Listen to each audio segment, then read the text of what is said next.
오늘 하나님의 말씀은 시편 13편 1절에서 6절입니다. 여호와여, 어느 때까지이니까 나를 영원히 잊으시나이까? 주의 얼굴을 나에게서 어느 때까지 숨기시겠나이까? 나의 영혼이 번민하고 종일토록 마음에 근심하기를 어느 때까지 하오며 내 원수가 나를 치며 자랑하기를 어느 때까지 하리이까? 여호와 내 하나님이여, 나를 생각하사 응답하시고 나의 눈을 밝히소서. 두렵건대 내가 사망의 잠을 잘까 하오며 두렵건대 나의 원수가 이르기를 내가 그를 이겼다 할까 하오며 내가 흔들릴 때에 나의 대적들이 기뻐할까 하나이다. 나는 오직 주의 사랑을 의지하였사오니 나의 마음은 주의 구원을 기뻐하리이다. 내가 여호와를 찬송하리니 이는 주께서 내게 은덕을 베푸심이로다. 아멘.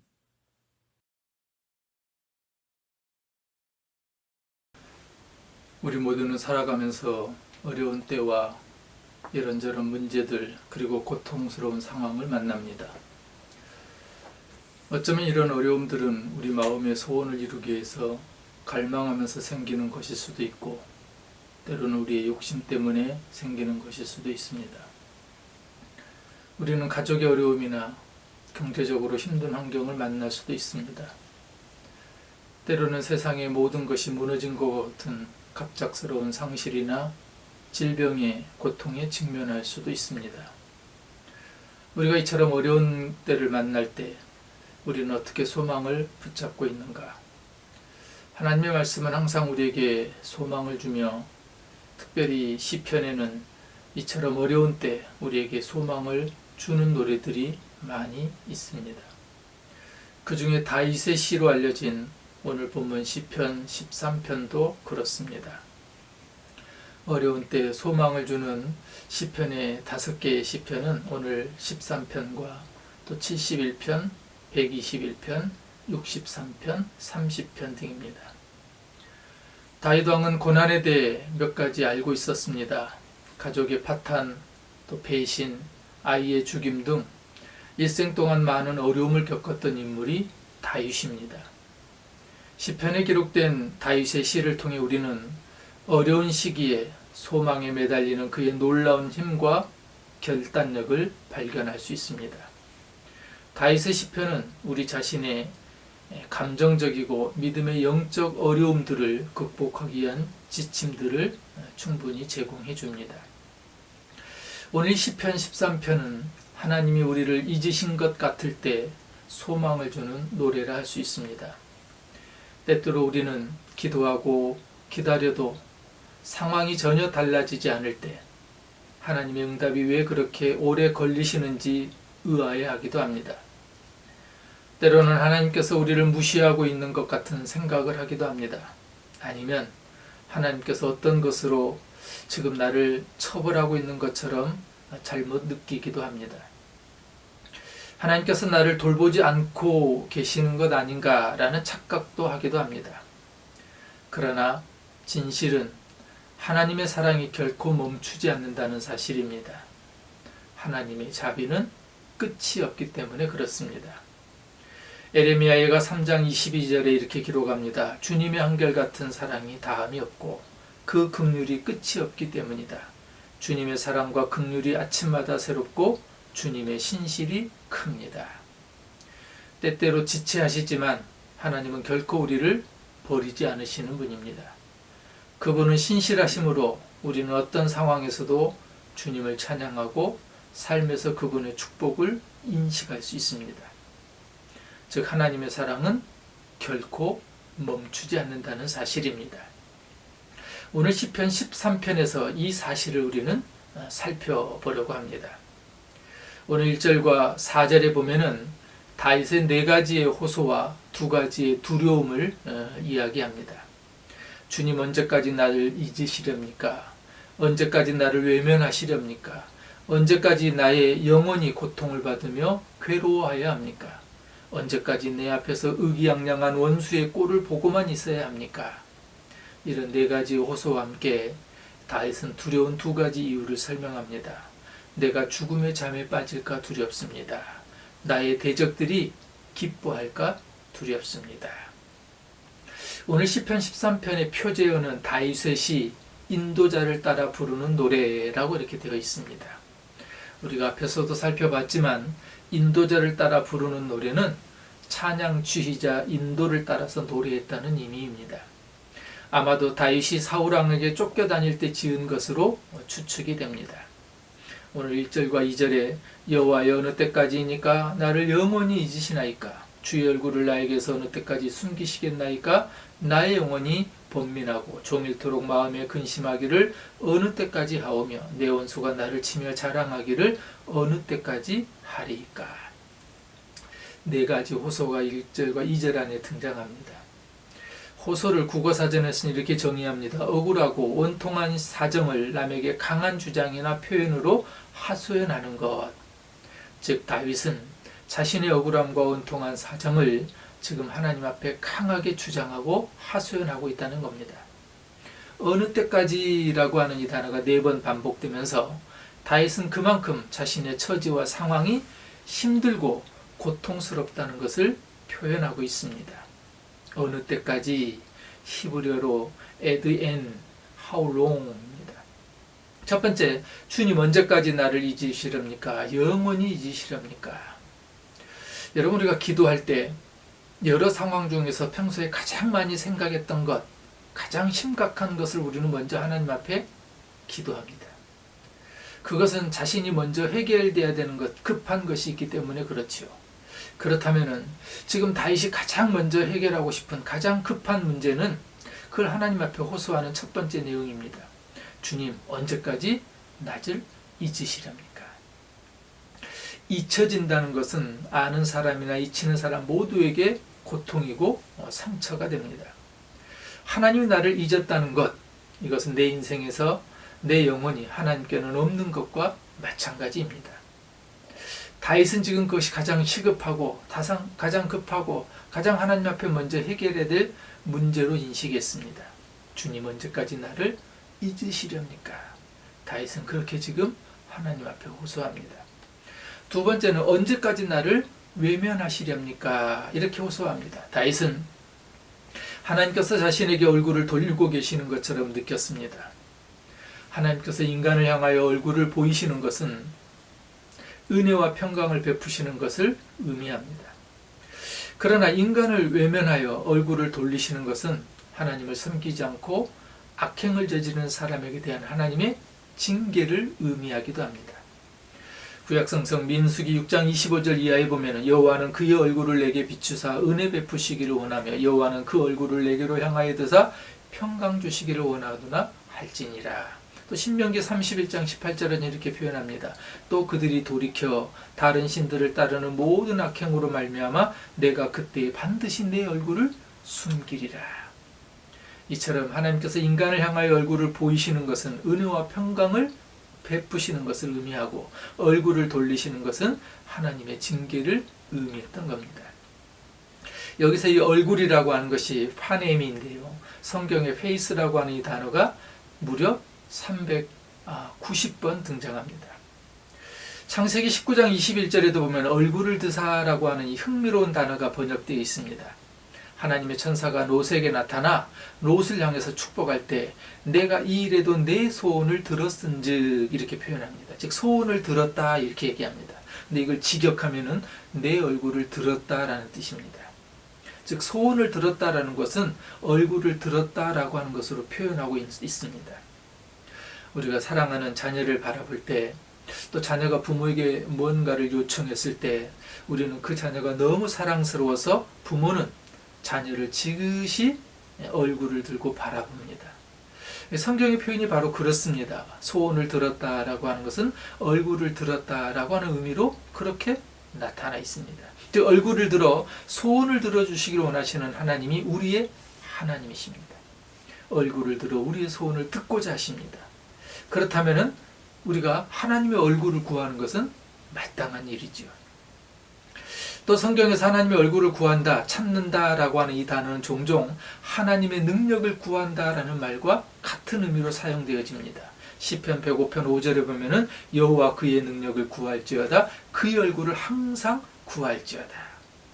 이 본문에 보면은 하나님의 얼굴을 구한다는 것과 하나님의 능력을 구하는 것이 같은 병행어구로 되어 있습니다. 같은 의미라는 얘기입니다. 1절에 다윗은 주의 얼굴을 나에게 어느 때까지 숨기시겠나이까 이렇게 호소합니다. 즉 다윗은 하나님께서 자신에게 얼굴을 돌리고 계시는 것처럼 지금 느끼고 있습니다.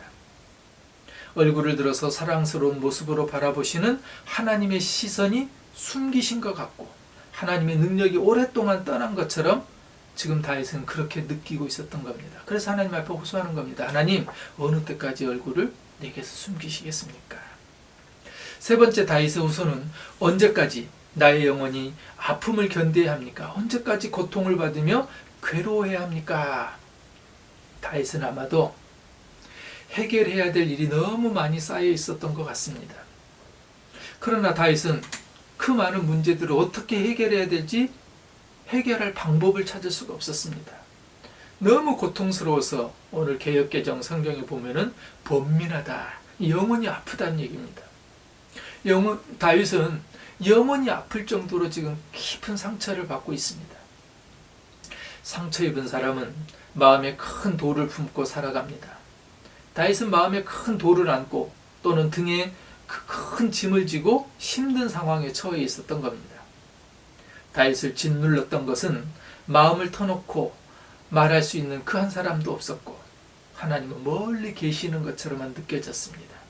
그래서 하나님, 내 영혼이 번민합니다. 내 영혼이 아픕니다. 언제까지 이 고통에서 괴로워해야 됩니까? 이것이 다윗의 호소였습니다. 네 번째 다윗의 호소는 언제까지 나의 영혼이 내 앞에서 의기양양한 원수의 꼴을 보고만 있어야 합니까? 라는 호소입니다. 원수들이 다윗과의 싸움에서 이기고 자랑했다는 의미보다는 그들이 다윗과 비교해서 더 인정받는 위치에 올랐다는 의미 같습니다. 이런 상황이 다윗이 지금 견딜 수 없이 아팠습니다. 괴로웠던 겁니다.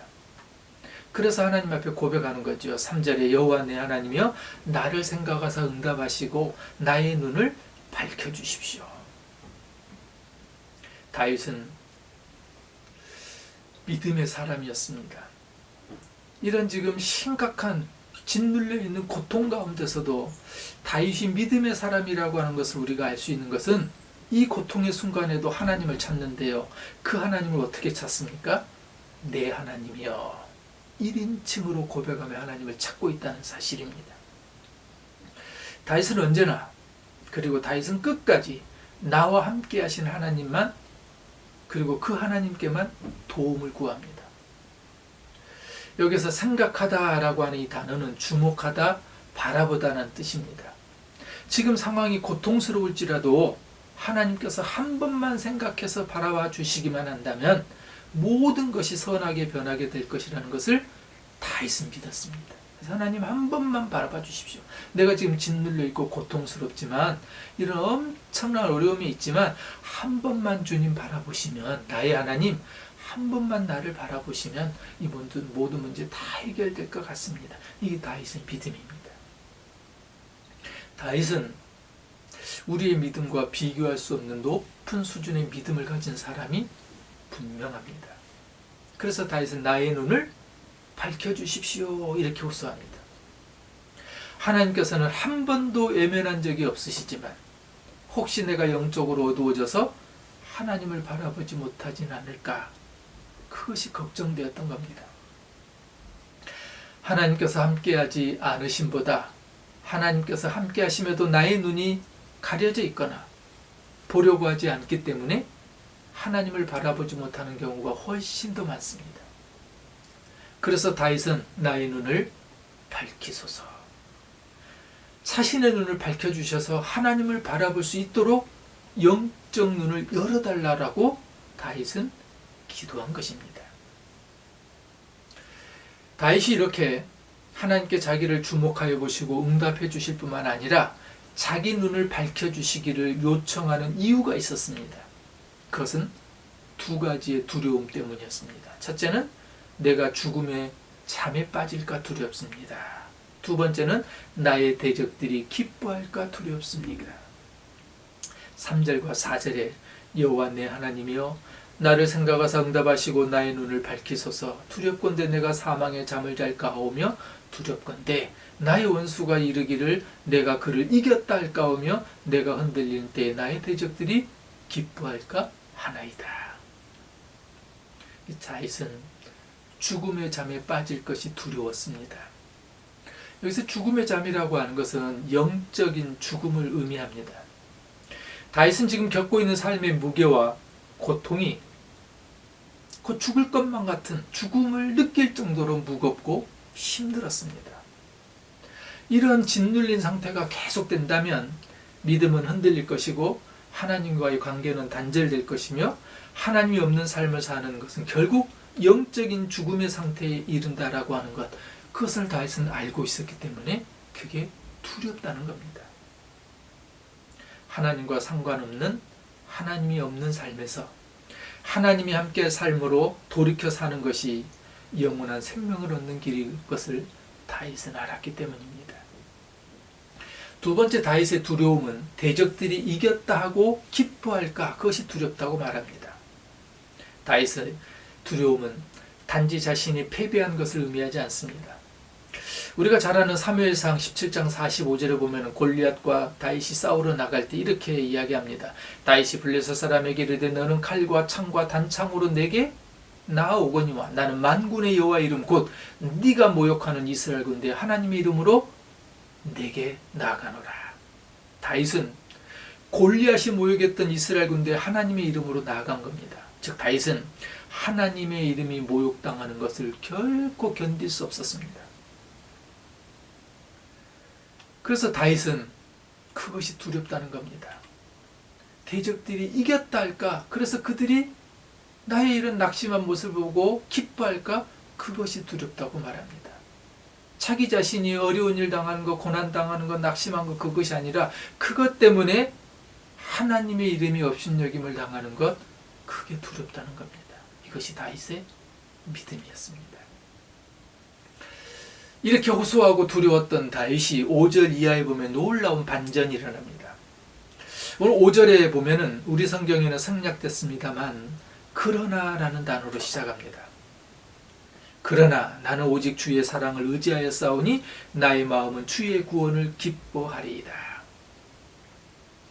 우리 성경은 나는 이렇게 그냥 밋밋하게 시작합니다만 영어 성경에는 접속부사 but I라고, 그러나 나는 이렇게 시작합니다. 다윗의 마음이 완전히 바뀌어서 그의 기도가 앞부분에 4가지의 호소와 2가지의 두려움의 문제에서 완전히 달라졌다라고 하는 것을 의미합니다. 여전히 고통스럽고 여전히 짓눌리고 여전히 두려웠지만 다윗은 마냥 주저앉아만 있지 않고 오늘 5절 6절에 보면은 그의 호소로 바뀝니다. 다윗은 오직 주님의 사랑을 의지하겠다라고 이렇게 찬양합니다. 주님의 한결같은 사랑은 조건 없는 자비, 무조건적인 은총을 의미합니다. 다윗이 자기 자신을 의지하려고 할 때는 눌림과 두려움에 사로잡혔지만 하나님의 사랑에 의탁하고 나니까 다윗에게는 놀라운 기쁨이 넘쳐난다라는 고백입니다. 그래서 6절에는 이렇게 노래합니다. 새 번역에 주님께서 나를 너그럽게 대하여 주셔서 내가 주님께 찬송을 드리겠습니다. 다윗이 고통 가운데서 호소하고 두려움에 눌려 마음은 한없이 낙심하고 어려웠지만 그러나 그 고통의 호소와 두려움에서 다윗은 찬송으로 바뀌어집니다.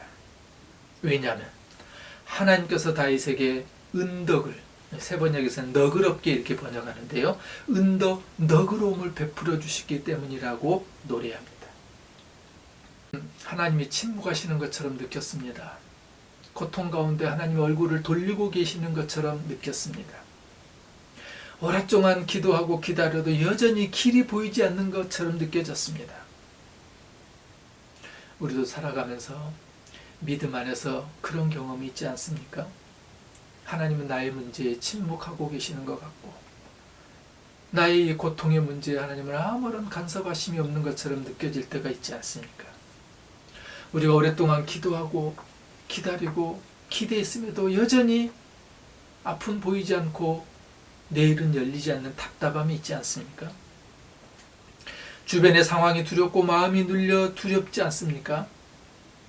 그럼에도 오늘 다윗은 우리에게 귀한 교훈을 가르쳐 줍니다. 그러나 나는 오직 주님의 한결같은 사랑만을 의지하겠습니다. 이것이 오늘 본문이 다윗에게 우리에게 들려주는 은혜입니다. 주님, 언제까지 나를 잃으시렵니까? 언제까지 나를 외면하시렵니까? 언제까지 나의 영혼이 고통을 받으며 괴로워해야 합니까? 언제까지 내 앞에서 의기양양한 이 원수의 꼴을 보고만 있어야 합니까? 죽음의 잠에 빠질까 두렵습니다. 대적들이 기뻐할까 두렵습니다. 이런 네 가지의 다윗의 호소와 두 개의 두려움에서도 주님의 사랑을 의지하여 고통과 두려움이 찬송으로 바뀌는 다윗과 같은 인생이 되기를 소원합니다. 그러나 나는 주님의 한결같은 사랑을 의지합니다. 주님께서 구원하여 주실 그때에 나의 마음은 기쁨에 넘칠 것입니다. 아멘. 기도합니다.